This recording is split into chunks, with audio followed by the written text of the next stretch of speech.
I never thought I'd be standing in my backyard, watching raw sewage bubble up from the ground like some kind of nightmare fountain.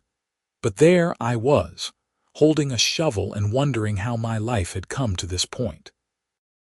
My name is Harrison Graham, and I'd moved to Meadowbrook Estates in Scottsdale, Arizona about 8 months earlier. The house was perfect, a modest 3-bedroom ranch with desert landscaping and a mountain view that made every sunrise worth waking up for.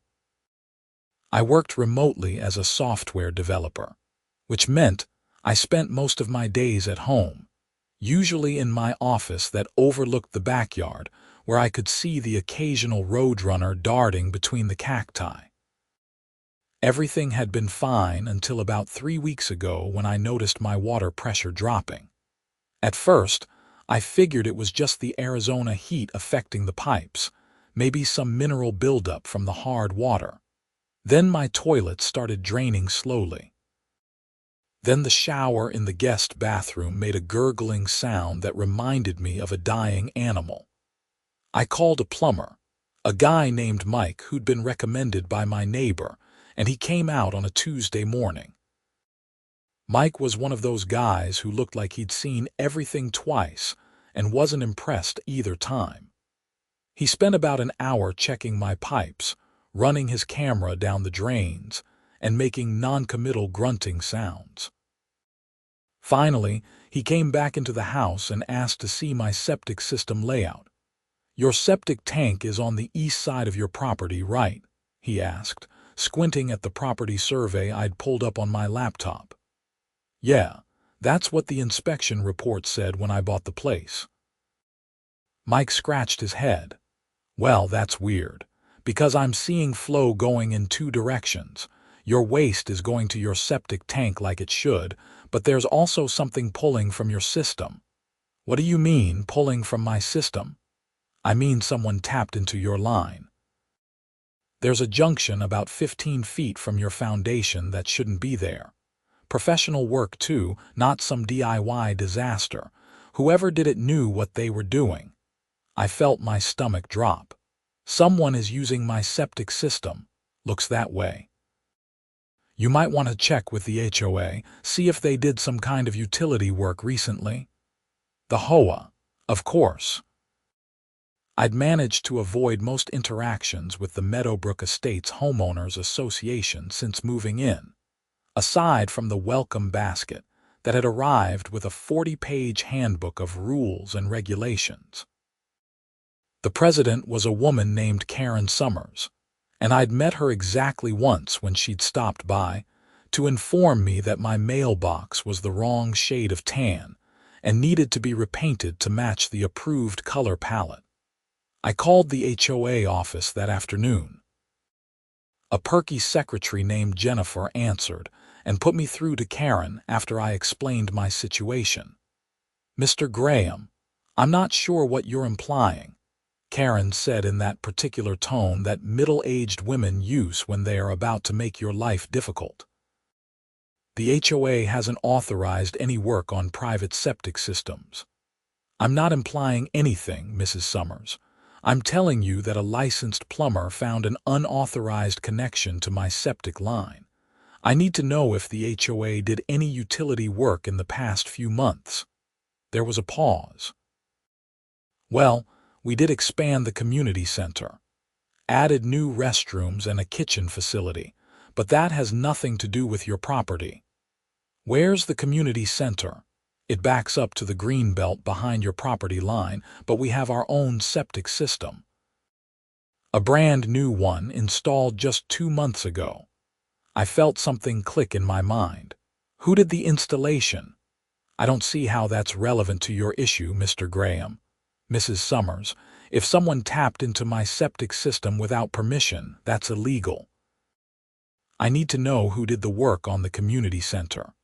Another pause, longer this time. "Desert Valley Septic installed our system. They're a very reputable company. I'm sure there's been some misunderstanding. I'd like to see the permits and plans for that installation." "Those are HOA documents. I'll need to consult with our board before releasing anything to a homeowner." Mrs. Summers, I'm trying to be reasonable here, but if I find out the HOA deliberately tapped into my septic system, we're going to have a much bigger problem than document requests. Are you threatening the HOA, Mr. Graham? Her voice had gone icy. I'm stating facts. I'll expect those documents by the end of the week. She hung up without saying goodbye. Mike the plumber came back out the next day with his partner, a younger guy named Travis who looked fresh out of trade school. They brought ground-penetrating radar equipment and spent 3 hours mapping out the underground pipes around my property. What they found made me want to punch something. See this? Mike pointed at his laptop screen showing the radar imagery. This is your septic line running from your house to your tank. Normal, everything looks good. But here, this junction point, there's a T-connector that's diverting about 30% of your flow eastward, toward that greenbelt area, toward the community center. Exactly. And look at this, the pipe gauge changes right at the junction. Whoever installed this used commercial-grade PVC, same stuff you'd use for a public facility. This wasn't here when your house was built. I can tell from the depth and the connection method. This is recent work, maybe 2-3 months old. Travis whistled low. Dude, someone straight up stole your septic capacity. That's insane. Can you trace it all the way to the community center? I asked. We'd need to get onto HOA property for that, but yeah, I'm 99% sure that's where it goes. You want my professional opinion? Somebody decided it was cheaper to tap into existing septic systems than to install a big enough tank for their new facility. Probably figured homeowners wouldn't notice right away. How illegal is this? Mike looked at me seriously. Very. This is unauthorized connection to private utilities, trespassing, property damage, probably fraud if they misrepresented their plans to the county. You could sue them into next year. But first, you need documentation. Everything I've found today, I'm putting in a detailed report. You'll want to call the county health department too. They take septic violations seriously. I called the county that afternoon. The Maricopa County Environmental Health Department connected me with an inspector named Rodriguez, who sounded tired but interested when I explained the situation. You're saying the HOA tapped into your personal septic system to service a commercial facility? He asked. That's what my plumber found. I have radar imaging and everything. That's a serious violation. I can send someone out Monday to do an official inspection. In the meantime, don't use your septic system more than necessary. If they're pulling from your capacity, you're at risk of overflow. What happens if there is an overflow? Depends on where it happens. If it's on your property, it's a health hazard and a cleanup nightmare. If it backs up into wherever they connected it illegally, well, that's their problem. I spent the weekend doing as little as possible in terms of water usage. Short showers, minimal toilet flushing, no laundry, no dishwasher. It felt like camping in my own house. I also spent a lot of time standing at my back fence, staring at the community center about 100 yards away across the greenbelt. It was a nice building, tan stucco with a terracotta roof, matching the southwestern aesthetic that every building in Meadowbrook Estates was required to maintain. I could see people coming and going, using the new facilities that were apparently routing their waste through my property. Monday morning arrived with Rodriguez and a female colleague named Chen. They spent 4 hours doing their inspection, which involved not just looking at my system, but also accessing the community center property. I watched from my backyard as they had what appeared to be a heated discussion with Karen Summers in the parking lot. Karen kept gesturing emphatically while Rodriguez held a clipboard and shook his head. They came back to my house around noon. Mr. Graham, I need you to listen carefully, Rodriguez said. We've confirmed your plumber's findings. The community center's septic system is undersized for their facility by about 40%. Instead of installing a larger system or a second tank, which would have cost approximately $25,000, someone made the decision to tap into 3 different residential septic lines, including yours. This is one of the most blatant violations I've seen in 15 years. 3 houses, yours and 2 others on this street, will be contacting those homeowners today. The HOA is being issued a cease and desist order effective immediately. They cannot use those restroom facilities until they've installed a proper septic system. What about my system? Can I use it normally now? Chen spoke up. Not yet. The problem is that your system has been handling extra load for 2 months. We need to inspect your tank to make sure it's not full or damaged.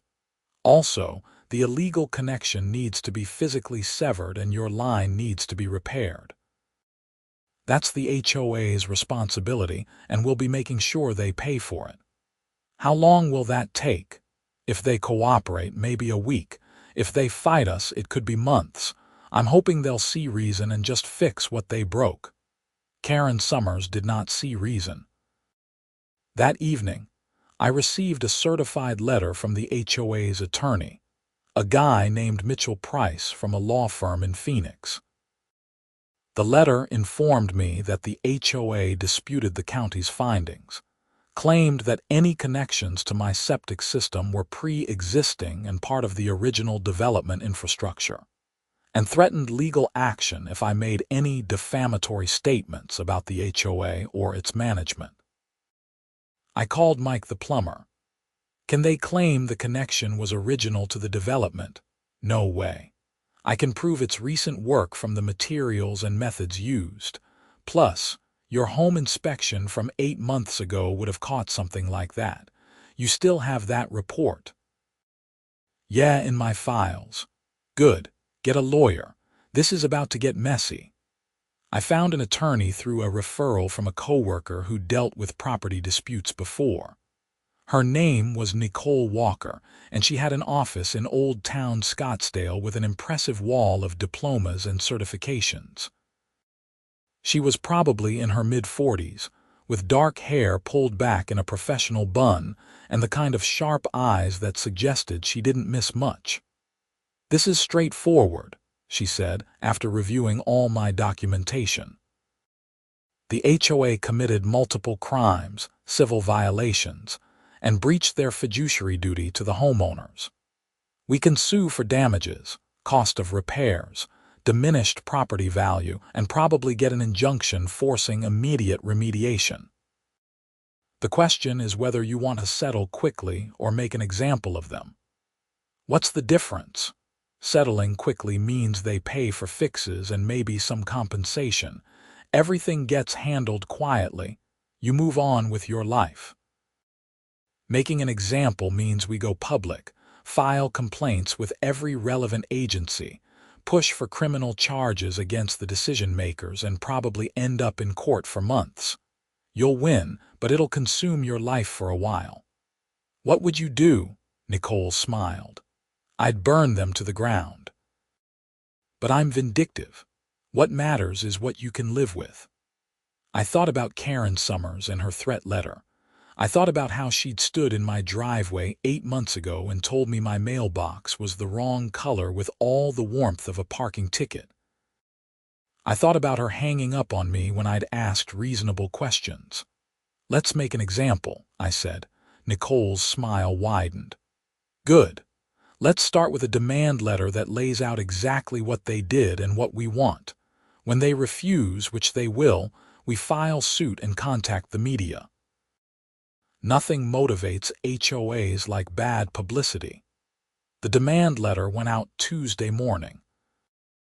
It detailed every violation, attached the plumber's report and the county inspector's findings, and demanded immediate disconnection of the illegal tap, complete repair of my septic system, installation of a proper system for the community center, compensation for my inconvenience and inability to fully use my home, and reimbursement of all legal fees and inspection costs. We gave them 5 business days to respond. Wednesday morning, my septic system backed up. I was working in my office when I heard a sound like a bathtub draining in reverse. I ran to the guest bathroom and found sewage coming up through the shower drain, a disgusting brown sludge that smelled exactly as bad as you'd imagine. I grabbed my phone and called Rodriguez at the county while running outside to shut off my main water line. "My system just backed up," I told him. "There's sewage coming into my house. Get out of there and call a remediation company. This is a health emergency. I'm sending someone immediately, and I'm shutting down that community center today." I called a disaster restoration company that specialized in sewage cleanup. They arrived within an hour, guys in hazmat suits who took one look at my guest bathroom and started pulling out equipment. The supervisor, a weathered guy named Chuck, told me the damage was extensive. "You're looking at a complete bathroom gut job. Floors, drywall, fixtures, everything. Sewage contamination requires total removal of affected materials. Plus, we need to sanitize and test for biological hazards. You can't stay here during remediation." "How long?" 2 weeks minimum, maybe 3. "You got insurance?" "Yeah." "Good. Document everything. Take pictures. Keep all receipts. This is going to run about $30,000, maybe more." I stood in my backyard taking pictures of the mess when I heard shouting from the direction of the community center. I walked to my back fence and watched as Rodriguez and 2 other county officials put a facility closed notice on the community center doors. Karen Summers was there, along with several other people I recognized as board members, and she was having a complete meltdown. "You can't do this." Her voice carried across the green belt. "We have yoga classes scheduled. We have a homeowners meeting tonight. The facility is condemned until you install a proper septic system," Rodriguez said calmly. "Your illegal connections have caused a sewage backup into a residence. You're lucky we're not pursuing criminal charges right now. This is harassment. Our attorney will hear about this." "Great. Have him call me. The facility stays closed." I watched Karen storm to her car, a white Mercedes SUV that probably cost more than my house's down payment. She slammed the door hard enough that I heard it from 100 yards away. My phone rang. It was Nicole. "I heard about the backup. How bad is it?" "30,000 in damage, maybe more. I have to move out for 2 weeks." "Perfect. I mean, not perfect for you. Obviously, that's terrible. But perfect for our case. This just became a major damages situation. I'm filing an emergency motion today for an immediate injunction and an order forcing them to pay for your housing during remediation." Can they fight that? They can try. But a judge is going to see that their illegal actions directly caused a health hazard that rendered your home uninhabitable. We'll have an emergency hearing within 48 hours. I ended up in a residence inn in Scottsdale, a corporate housing setup that was clean but depressing in that way that temporary housing always is. The HOA's insurance company called me that evening, a claims adjuster named Steve who spoke in the careful monotone of someone following a script. "Mr. Graham, I'm calling from Valley West Insurance regarding the incident at your property. We're prepared to offer immediate payment for remediation and temporary housing while we investigate the underlying circumstances. Your insured committed multiple criminal violations that destroyed my bathroom and made my house unlivable. I'm not interested in quick settlements until I know the full extent of damages. I understand your frustration, but our initial offer is quite generous. We can cut you a check for $50,000 today if you sign a release of claims." "No, Mr. Graham, I really think you should consider the offer. Litigation can be expensive and time-consuming."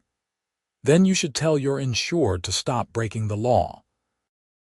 I'll wait for the court to decide what's fair. Steve sighed. I'll note your response, but Mr. Graham, you should know that the HOA maintains they did nothing wrong. This could get very complicated. It's already complicated. They can make it simple by taking responsibility. The emergency hearing happened Thursday afternoon in a courtroom in Phoenix. I sat next to Nicole while Karen Summers sat with her attorney Mitchell Price at the opposing table.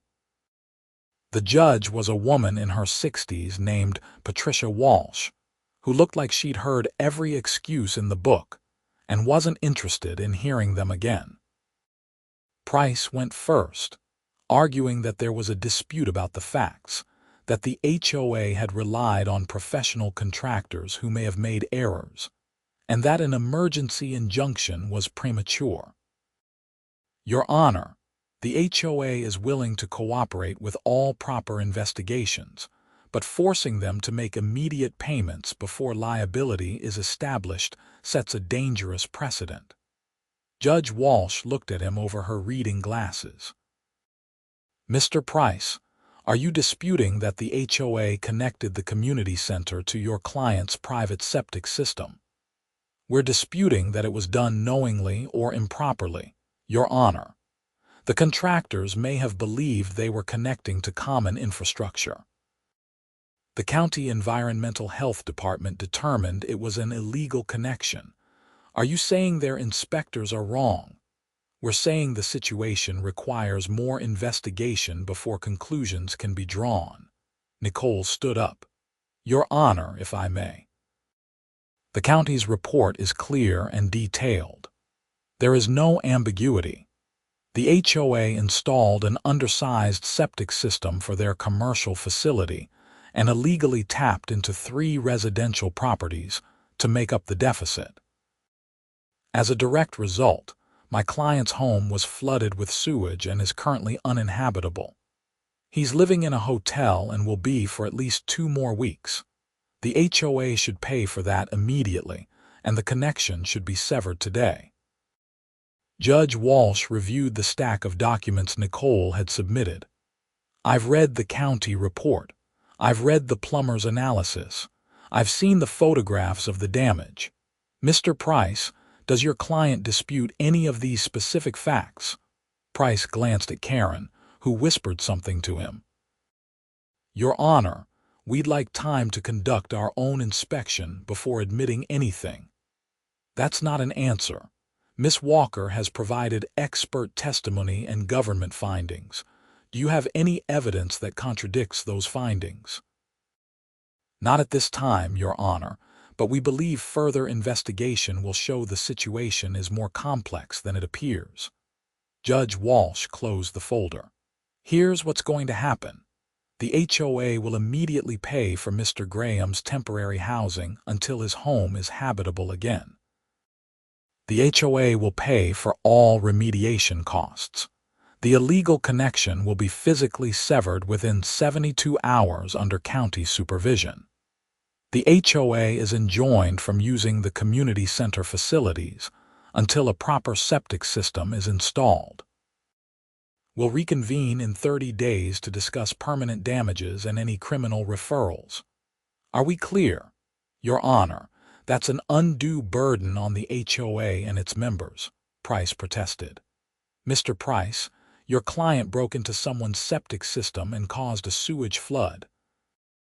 I'd say requiring them to pay for the damage is the least burdensome outcome they could hope for.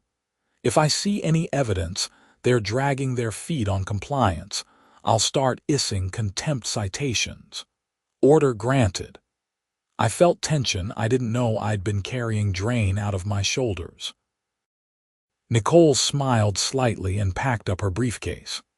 Karen Summers looked like she'd just bitten into a lemon, her face pinched and red. Outside the courtroom, I finally got to talk to the other 2 homeowners whose septic systems had been tapped.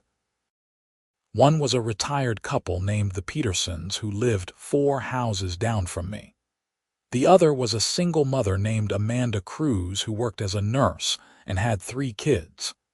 They'd both been contacted by the county after my complaint triggered the investigation. "I just thought my plumbing was old," Mrs. Peterson said. She was a small woman in her 70s with white hair and worried eyes. "We've been having slow drains for weeks. I never imagined someone was stealing our septic capacity." "I'm so sorry this happened to you all," Amanda said. She looked exhausted, the kind of tired that comes from working night shifts and raising kids alone. "I can't believe the HOA would do something like this. We pay our dues every month. We trusted them. They're going to pay for any damage to your systems too," Nicole told them. "The judge's order covers all affected properties, and if you want to join the lawsuit for additional damages, I'm happy to represent you." Both families agreed on the spot. What had started as my personal nightmare was becoming a class action against the HOA. The illegal connection was severed on Saturday morning. I drove over from my hotel to watch, partly to make sure it actually happened and partly out of morbid curiosity. A crew from Desert Valley Septic, the same company that had installed the community center system, did the work under Rodriguez's supervision. They had to dig a trench about 4 feet deep to access the junction point where they'd tapped into my line. I stood at the edge of the hole looking down at the T-connector that had caused so much trouble. It was professional work, neat and properly sealed, which somehow made it worse. This wasn't some amateur mistake. Someone had planned this, executed it carefully, and hoped nobody would notice. The crew cut out the T-connector and replaced that section of my line with a straight pipe, properly sealed and pressure tested. Rodriguez inspected everything personally and signed off on the repair. The whole process took about 3 hours. "Your system is back to serving only your house now," Rodriguez told me, "but I'd still recommend getting your tank pumped and inspected before you move back in. 2 months of extra load could have caused buildup or damage. What about the community center? What happens to their waste now?" "That's their problem. They'll need to install a proper system, which they should have done in the first place. Until then, the building stays closed." I watched the crew fill in the trench. Why would they do this? It can't have saved that much money. A proper septic system for a commercial facility that size would run about $50,000 to $70,000, including permitting and installation. They probably spent $15,000 on what they did install. That's a $55,000 savings if you don't get caught. Some people think they're smarter than everyone else. The cleanup at my house took 16 days. I visited twice during the process, both times in a hazmat suit that the remediation company provided. They'd torn out the entire guest bathroom down to the studs, removed contaminated drywall from the hallway, and pulled up flooring in 3 rooms. The smell was mostly gone by day 10, replaced by the harsh chemical scent of industrial sanitizers. Chuck, the supervisor, showed me air quality tests and bacterial swabs that proved the house was safe to reoccupy. "You're good to go. We had to nuke everything, but at least you've got a brand new bathroom now. Silver lining." Some silver lining. My insurance had covered most of the remediation costs, but I still had a $5,000 deductible. The new bathroom fixtures were basic contractor grade, nothing like the upgraded tile and fixtures that had been there before. And I'd lived out of a hotel room for over 2 weeks, eating takeout and sleeping poorly on a mattress that was somehow both too soft and too hard. I moved back home on a Tuesday, carrying boxes from my car while trying to feel good about being back in my own space. The house felt different somehow, violated in a way that had nothing to do with the physical damage. Someone had literally tapped into my infrastructure without permission, treated my property like it was theirs to use. It made me wonder what else the HOA thought they could get away with. Nicole called that evening. "We got their response to the lawsuit. You're going to love this. Hit me. They're claiming qualified immunity as a non-profit organization. They're saying the damage was an act of God not reasonably foreseeable, and they're counter-suing you for defamation based on statements you made to the media. What statements to the media? I haven't talked to any reporters. Exactly. They're just throwing everything at the wall hoping something sticks. It's a classic intimidation tactic. They want you to get scared and settle. I'm not settling. Good. Because I already filed a motion to dismiss their counterclaim as frivolous. And I'm preparing discovery requests that are going to make their lives very difficult. We're requesting all HOA financial records, all board meeting minutes for the past year, all communications with Desert Valley Septic, and depositions from everyone involved in the decision to tap your septic system. Will they have to provide all that? Eventually, yes. They'll fight it, which will just make them look worse. Meanwhile, I've been contacted by a reporter from the Arizona Republic. They're doing a story on HOA abuses, and this case is perfect for them. Are you willing to be interviewed? I thought about Karen Summers and her threat letter, about living in a hotel for 16 days, about the way my home still smelled faintly of disinfectant. Yeah, I'll talk to them. The Arizona Republic ran their story on Sunday, front page of the local section. The headline read, Scottsdale HOA accused of tapping into residents' septic systems. The reporter, a woman named Sarah Chen, had done her homework. She'd interviewed me, the Petersons, Amanda Cruz, Rodriguez from the county, and even Mike the plumber. She'd gotten a quote from Karen Summers that was perfect in its defensiveness. The Meadowbrook Estates, HOA, acted on professional advice and always had the best interests of the community in mind. We're confident that a full investigation will show that any issues were the result of contractor error, not HOA policy. The story went semi-viral on local social media. The HOA's Facebook page, which usually had maybe a dozen likes per post about pool maintenance or landscaping schedules, suddenly had hundreds of comments from angry current and former residents sharing their own horror stories. Someone created a Meadowbrook Estates HOA watch group that gained 300 members in 24 hours. I started getting calls from other homeowners in the development. Some were sympathetic. Others wanted to know if their septic systems had been compromised too, and a few seemed angry at me for making the community look bad. One guy, a middle-aged insurance salesman named Brett something, actually came to my door to lecture me about community solidarity. "You're destroying property values," he said, standing on my porch with his arms crossed. "People are going to see that article and think twice about buying in Meadowbrook Estates." "Maybe they should think twice," I said. "The HOA committed crimes. That's alleged crimes. You're making accusations before anything's been proven in court." The county environmental health department documented everything. A judge issued an injunction. These aren't allegations, they're facts. You could have handled this privately. Instead, you went to the media and made us all look bad. The HOA made us all look bad when they decided to steal septic capacity from residents. I'm just making sure people know what happened. Brett shook his head. "You're going to regret this. The HOA has deep pockets. They can afford lawyers longer than you can. We'll see about that." He left, and I watched him walk back to his house 3 streets over. It was amazing how some people could witness wrongdoing and get mad at the person pointing it out rather than the people who did it. The HOA called an emergency general meeting for the following Thursday.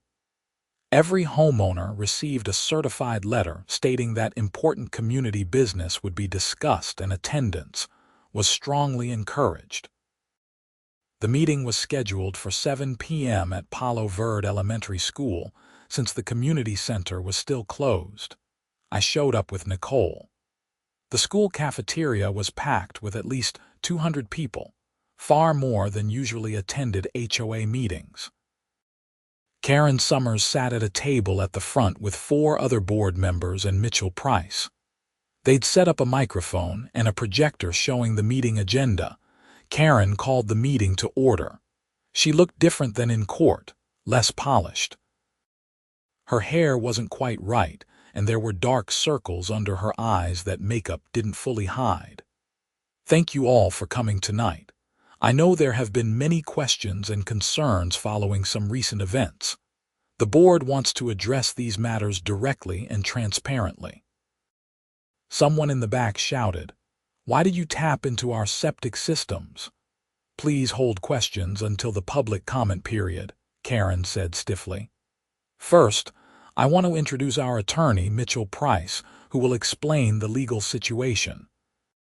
Price stood and launched into a presentation that was clearly designed to minimize and deflect. He talked about the complexity of underground infrastructure, the challenges of commercial development, the HOA's reliance on licensed contractors, and the unfortunate nature of unforeseeable complications. He never once admitted wrongdoing. When he finished, Karen opened the floor for public comment. Hands shot up across the room. Mrs. Peterson went first. She walked slowly to the microphone, leaning on a cane, and spoke in a quiet voice that somehow carried through the entire cafeteria. "I've lived in Meadowbrook Estates for 12 years. I've paid my dues on time every month. I've volunteered for community events. I've followed every rule in that handbook you gave me. And you repaid me by using my septic system without permission and without telling me. How dare you?" The room erupted in applause. Karen's face went red. Amanda Cruz went next. "I'm a single mother working night shifts to support my kids. When my plumbing started having problems, I thought I'd have to pay thousands of dollars. I don't have to fix it. I was taking extra shifts, trying to figure out how to afford repairs, losing sleep over it. And the whole time, it was the HOA causing the problem. You didn't care about how your decisions affected real people with real lives. You just wanted to save money on your fancy community center." More applause, even louder. I saw several board members looking uncomfortable, shifting in their seats and avoiding eye contact with the crowd. I went to the microphone third. "My name is Harrison Graham. My house was flooded with sewage because of the HOA's illegal connection to my septic system. I had to live in a hotel for over 2 weeks. I have $30,000 in damages, and when I tried to address this issue quietly, I was threatened with legal action. The board only started taking responsibility when a judge forced them to. This isn't how a homeowners association should operate. This isn't serving the community, it's betraying it." The applause this time was mixed with angry shouting. Several people stood up yelling questions at Karen and the board. Someone called for the entire board to resign. Someone else demanded a full audit of HOA finances. The meeting devolved into chaos.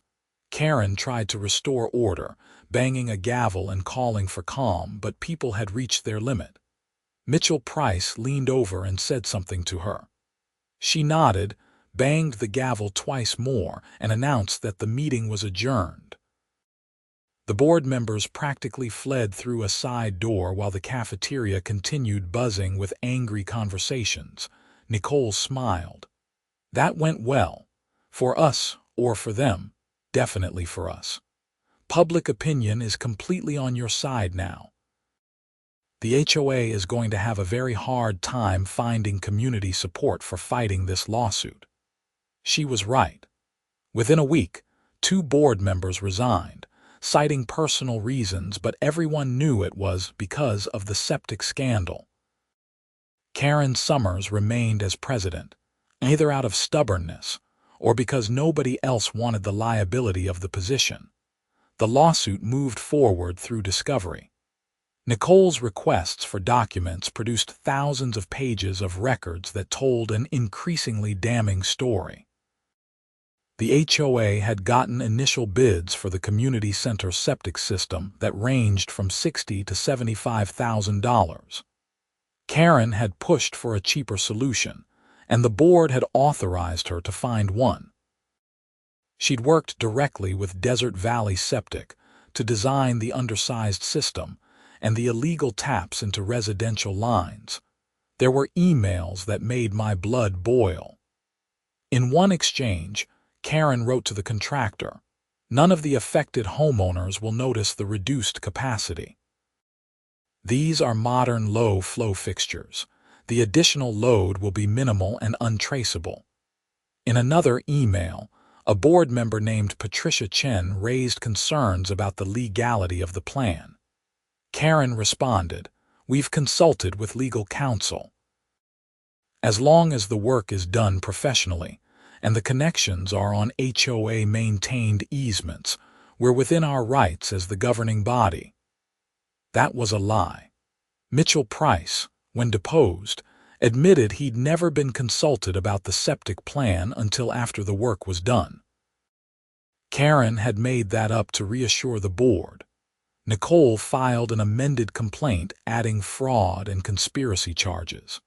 She also provided all the evidence to the Maricopa County Attorney's Office, which began a criminal investigation.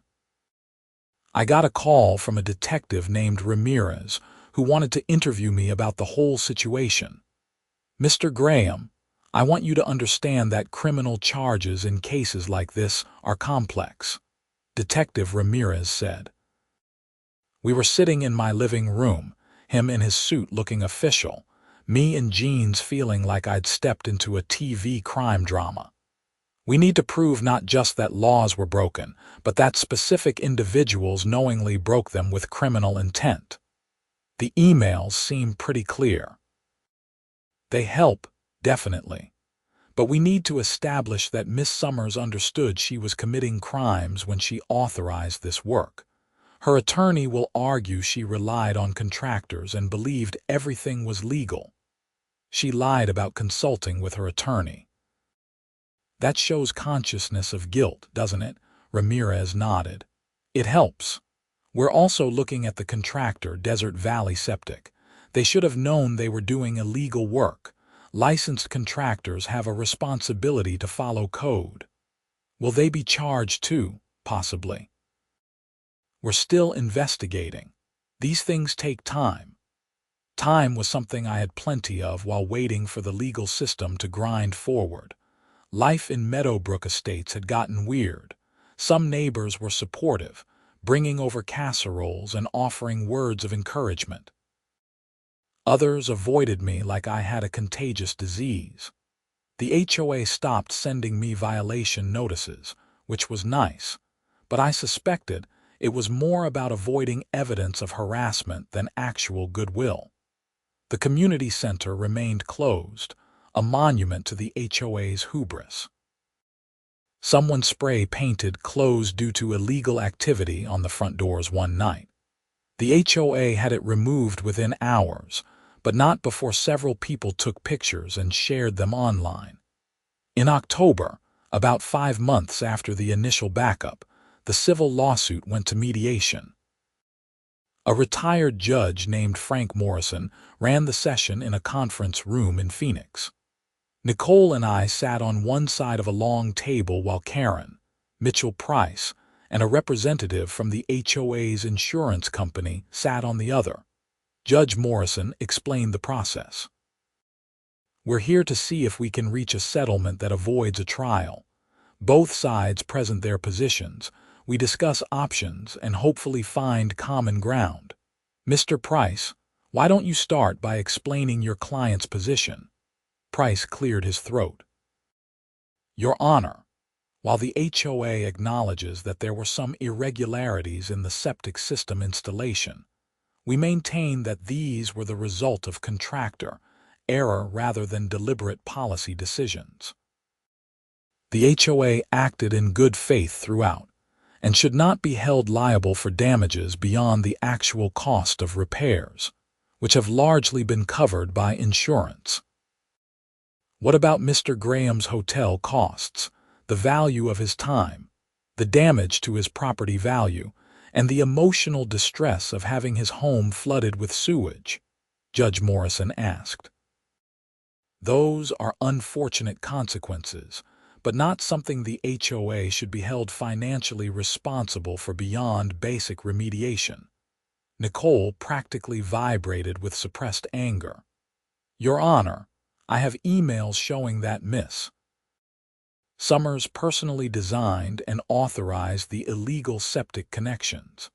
I have evidence that she lied to board members about legal approval. I have testimony from county officials documenting multiple criminal violations. This wasn't contractor error, it was a calculated decision to save money by stealing from homeowners. Karen finally spoke up. That's not what happened. I was trying to do what was best for the community. The contractors told me the plan would work. Did the contractors tell you to tap into residential septic systems without permission? Nicole asked. They said the connections would be on HOA easements and wouldn't affect homeowners. But you didn't verify that with county officials or environmental health, did you? You just believed what you wanted to believe because it was cheaper than doing it right. I did my best with the information I had. Judge Morrison held up a hand. Let's take a break. I want to speak with each side separately. He met with us first in a smaller conference room down the hall. What's your settlement demand? Nicole laid it out. $300,000 total. $100,000 to Mr. Graham for damages, loss of use, and emotional distress. $100,000 split between the other affected homeowners.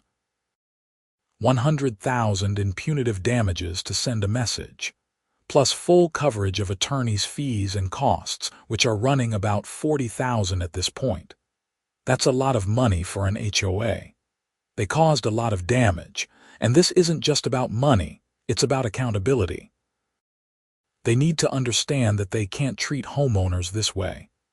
What if they can't pay that much? They have insurance and reserves. They can pay. They just don't want to. Judge Morrison nodded and went to talk to the other side. He was gone for almost an hour. When he came back, he looked tired. They're offering $200,000 total, with half going to all affected parties and half covering remediation costs that insurance didn't fully cover. They'll also agree to a consent decree establishing oversight of HOA construction projects for the next 5 years. Nicole looked at me. What do you think? I thought about the 5 months of stress, the depositions, the angry neighbors, the hours spent documenting damage and reviewing legal papers. I thought about Amanda Cruz and her 3 kids, about Mrs. Peterson having to deal with this at 70 years old. I thought about the principle of the thing about holding people accountable when they abuse power. I think they should pay what they owe, $300,000 plus fees. If they can't accept that, we go to trial. Nicole smiled. You heard him, Judge. Judge Morrison sighed. You're playing hardball. They stole my septic system and flooded my house with sewage. This is the opposite of hardball. Another hour of back and forth. Price kept coming back with modified offers trying to get us to compromise. $225,000, $250,000, $275,000 with attorney's fees split 50-50. Nicole rejected everything. Finally, at almost 6 p.m., Price and Karen came into our conference room personally. Karen looked defeated, older somehow than when I'd first met her complaining about my mailbox. We'll accept your terms, she said quietly. $300,000 in damages, $40,000 in attorney's fees and the consent decree. But we need some concessions on the payment structure. We can't liquidate that much cash immediately without a special assessment on all homeowners. You can structure the payments over 12 months, Nicole said. But the first 100,000 is due within 30 days, and the rest in monthly installments with interest. Miss a payment and the full amount becomes due immediately. Fine. We signed the settlement agreement that night. Judge Morrison witnessed the signatures and filed it with the court the next morning, making it an enforceable judgment. I walked out of that conference room feeling lighter than I had in months. Nicole drove me back to my car in the parking garage. You did good. Not everyone has the stomach to fight an HOA this hard. I just wanted things to be right. Well, you made them right, and you probably prevented this from happening to someone else in the future. The first payment of $100,000 arrived in my attorney's trust account 3 weeks later. Nicole distributed it according to the settlement terms. I received $35,000. The Petersons got $20,000. Amanda Cruz got $20,000. The remaining $25,000 went into a fund for future system maintenance and monitoring. But the criminal case was still ongoing. Detective Ramirez had been thorough, and in late November, the county attorney's office announced charges against Karen Summers and the owner of Desert Valley Septic, a man named Todd Reynolds. Karen was charged with fraud, criminal trespass, and unauthorized tampering with utility infrastructure. Reynolds faced similar charges, plus additional violations related to contractor licensing. The arraignment was scheduled for December 15th. I took the morning off work to attend, sitting in the gallery of a Maricopa County courtroom while Karen and Reynolds stood before a judge and entered their pleas. Both pled not guilty, which was expected. Their attorneys immediately filed motions to dismiss, claiming the charges were overreach and that any violations were civil matters, not criminal ones. The judge, a stern-looking man named Douglas Harper, denied the motions. The evidence presented by the state suggests deliberate criminal conduct, not mere civil negligence. These charges will proceed to trial unless the parties reach a plea agreement. I left the courthouse feeling satisfied. The legal system was working, slowly but surely. The people who'd caused so much damage were being held accountable. Christmas came and went quietly. I decorated my house, hosted my brother and his family for a few days, and tried to enjoy the normalcy of it all. The community center was still closed. The HOA had gotten bids for a proper septic system, but the cost was coming in around $90,000, which required a special assessment vote from homeowners. That vote was scheduled for January. In mid-January, I got a call from an assistant county attorney named Lisa Rodriguez. "Mr. Graham, I wanted to let you know that Karen Summers has approached us about a plea deal. She's willing to plead guilty to reduced charges in exchange for avoiding jail time." "What charges?" "She'd plead to 1 count of fraud and 1 count of criminal trespass. The tampering charges would be dropped. She'd get 3 years probation, a $10,000 fine, and would be barred from serving on any HOA board for 5 years. "What about Reynolds? He's still fighting the charges. His trial is scheduled for March. Is the plea deal fair?" "That's really up to the victims to decide. We want to know how you feel about it before we agree to anything." I thought about it. Karen would have a criminal record, she'd lose her position of power, she'd pay a significant fine, and she'd be on probation for 3 years. It wasn't jail time, but it was real consequences, and it avoided the uncertainty and stress of a trial. "I think it's fair," I said, "as long as she admits what she did and takes responsibility publicly. That'll be part of the plea agreement. She'll have to allocate in court, which means describing her crimes in detail." Karen Summers stood in court on January 28th and admitted to committing fraud and criminal trespass. She described how she'd authorized the illegal connections to save money, how she'd misled board members about legal approval, and how her actions had directly caused damage to multiple homeowners. Her voice shook as she spoke, and she cried when Judge Harper accepted her plea and imposed sentence. "Miss Summers, you held a position of trust within your community," the judge said. "You were elected to serve your neighbors, to protect their interests, and to act with integrity. Instead, you chose to violate that trust for financial convenience. Your actions caused significant harm and distress.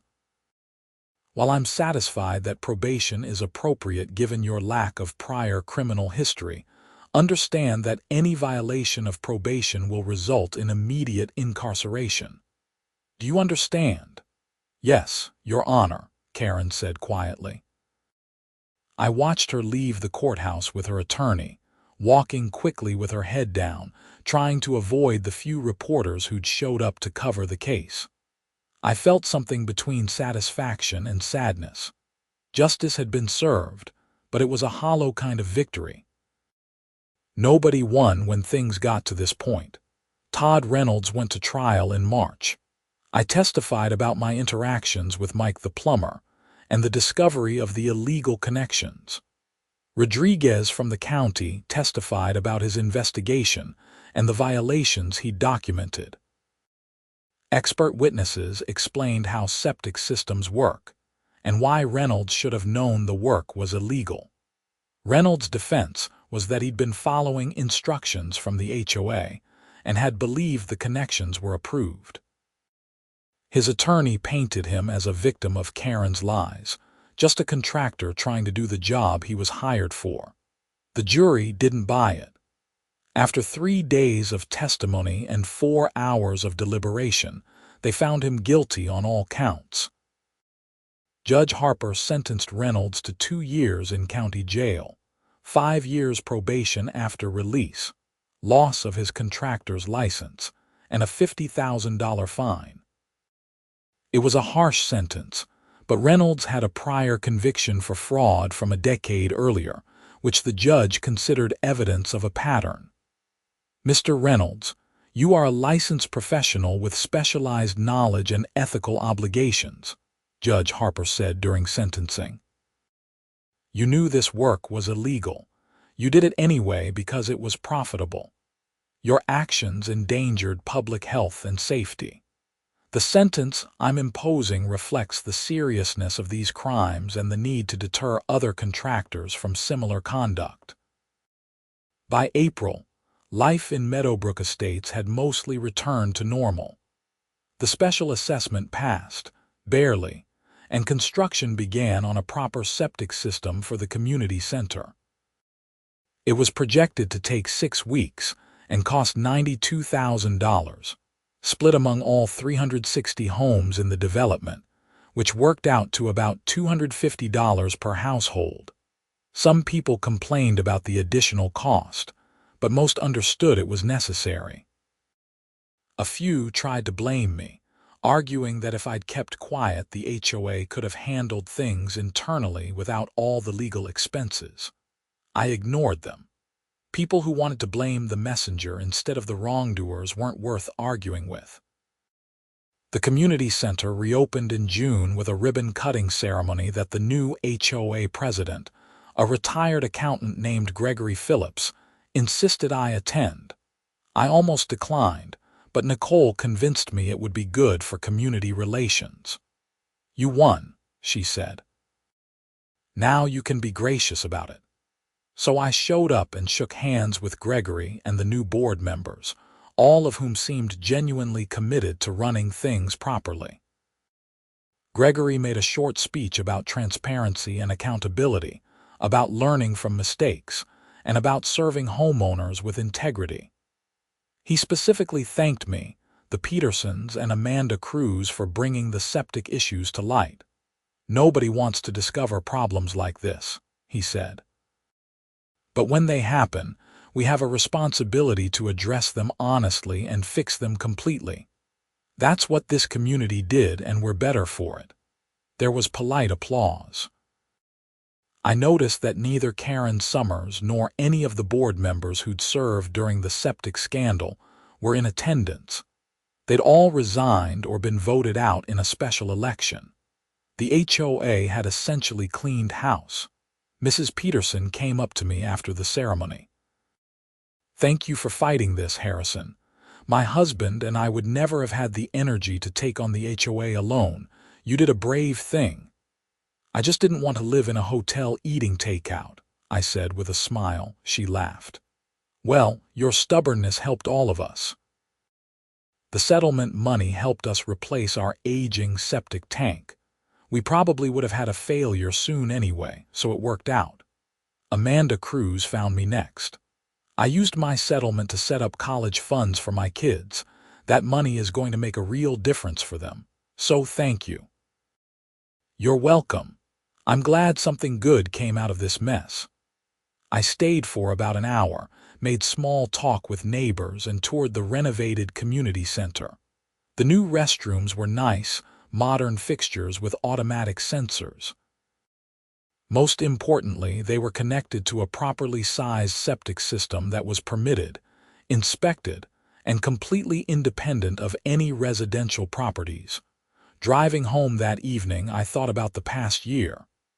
The stress, the anger, the legal battles, the money, the time, all of it.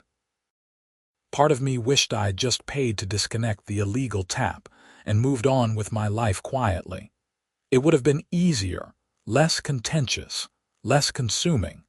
But another part of me knew I'd made the right choice. HOAs wield tremendous power over people's homes and lives. When that power is abused, someone has to stand up and fight back. Someone has to be willing to endure the stress and the conflict to establish accountability. Otherwise, the abuses just continue and multiply. I pulled into my driveway and sat in my car for a minute, looking at my house. It was just a modest ranch in a subdivision in Scottsdale, nothing special or remarkable. But it was mine. My property, my systems, my infrastructure. The HOA had learned they couldn't just take what wasn't theirs. That lesson had been expensive for them and exhausting for me, but it needed to be taught. My phone buzzed with a text from Nicole. "Community center looks good.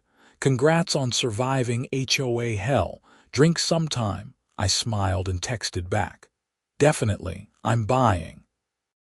The legal bills had been substantial, even with the settlement covering attorneys' fees, and I'd spent countless hours dealing with paperwork, depositions, and court appearances.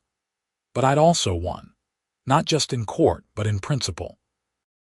The bad actors had been removed, punished, and replaced with people who at least seemed to care about doing things right. That night, I slept better than I had in a year. No anxiety about legal proceedings, no anger about injustice, no stress about unfinished business. It was finally over. The septic system scandal that had consumed so much of my life was resolved. Karen Summers had a criminal record. Todd Reynolds was in jail. The affected homeowners had been compensated. The community center had a proper septic system. Everything that could be made right had been made right. In the months that followed, life settled into a comfortable routine. I focused on my work, spent time with friends, and enjoyed living in my house without drama. The HOA sent regular newsletters that were actually informative rather than threatening. Gregory Phillips proved to be a competent president who ran meetings efficiently and treated homeowners with respect. It was everything an HOA should be, but so often wasn't. I even started attending HOA meetings occasionally, partly to stay informed and partly to remind everyone that homeowners would hold the board accountable if they stepped out of line. My presence seemed to keep people honest, which was fine by me. One evening in late August, almost exactly a year after the septic backup, I was grilling in my backyard when my neighbor Dave came over with a six-pack of beer. Dave was a firefighter, good guy, someone I'd gotten friendly with over the months. "Heard you're kind of a celebrity," he said, handing me a beer. "Where'd you hear that?" "HOA Facebook group. Someone posted an article from some property rights website about your case. They're calling it a landmark victory against HOA overreach." I laughed. "I just wanted my toilet to work." "Yeah, but you took on the whole system and won. That takes guts. Most people would have just dealt with it quietly or moved." I thought about moving. Would have been easier. But then Karen Summers would still be running the HOA, probably pulling the same crap on someone else. "You did the community a service, whether they all appreciate it or not." We drank our beers and watched the sun set over the desert. The mountains turned purple and gold in the fading light, and somewhere in the distance, a coyote howled. It was peaceful, exactly what I'd imagined when I moved to Arizona. "You ever regret how you handled it?" Dave asked. I thought about the question seriously. "Sometimes. It would have been easier to settle early and quietly, but no, I don't regret it. Some fights are worth having even when they're hard, maybe especially when they're hard. That's a good attitude. Either that or I'm stubborn to a fault. Those aren't mutually exclusive." We both laughed. The grill hissed as fat dripped onto the flames. Life was good, normal, drama-free. The way it should be. The following spring, I got a letter from the Arizona Real Estate Department. They were conducting a study on HOA governance and wanted to interview me about my experiences. I agreed and spent 2 hours on a video call with a researcher named Dr. Patricia Nguyen, who asked detailed questions about everything that had happened. "Cases like yours are more common than people realize," she told me. "HOAs have tremendous power but relatively little oversight. When boards make bad decisions, homeowners often have no recourse except expensive litigation. There should be better systems for accountability," I said. "There should. We're recommending legislative changes that would create an HOA ombudsman office, require more transparency in financial decisions, and establish criminal penalties for board members who abuse their positions. Your case is one of the examples we're using to justify these reforms. I'm happy to help however I can. You already have. By fighting back and documenting everything, you've created a record that policymakers can't ignore. Thank you for that." After we ended the call, I sat in my office looking out at my backyard. The desert landscaping had matured nicely over the past 2 years. The cacti were taller, the wildflowers more abundant. Everything looked healthy and established. My septic system, now exclusively serving my house as it always should have, worked perfectly. No slow drains, no mysterious backups, no problems. It had been a long journey from that day when Mike the plumber first told me someone had tapped into my septic system. Months of stress, conflict, legal proceedings, and uncertainty. But in the end, justice had prevailed. The wrongdoers had been punished, the victims had been compensated, and the system had been fixed. More importantly, maybe, the community had learned something. You can't abuse power without consequences. You can't treat people's homes and property as resources to be exploited. You can't lie and cheat and expect to get away with it forever. Someone will always stand up and fight back, even when it's hard, even when it's stressful, even when it would be easier to just let it go. I was glad I'd been that someone. Not because I enjoyed conflict or wanted to be a crusader, but because it was the right thing to do. Because my home mattered. Because principles mattered. Because accountability mattered. And now, 2 years later, sitting in my paid-off house with my functional septic system and my peaceful backyard view, I could say with absolute certainty that it had all been worth it. Every moment of stress, every dollar spent, every hour of lost sleep. Because my home was truly mine now, in a way it hadn't been when the HOA thought they could just take what they wanted without consequence. The story of the HOA that tapped into my septic system would probably follow me for years. People in the neighborhood still mentioned it occasionally, usually with a mixture of admiration and disbelief. New residents heard the tale as a cautionary story about why HOA oversight mattered. The community center had a plaque in the lobby explaining the proper septic system installation, though it didn't mention the scandal that had necessitated it. But for me, it was just a chapter of my life that had closed. An important chapter, one that had taught me about standing up for myself and fighting for what was right, but still just a chapter. Life moved on, as it always does, and new adventures waited. I was ready for them, stronger and wiser from everything I'd been through. The HOA had tried to walk all over me, had literally tapped into my infrastructure without permission, and had paid the price for that arrogance. It was a good lesson for everyone involved. Power without accountability is tyranny, and tyranny never lasts. Someone always stands up. This time, that someone had been me.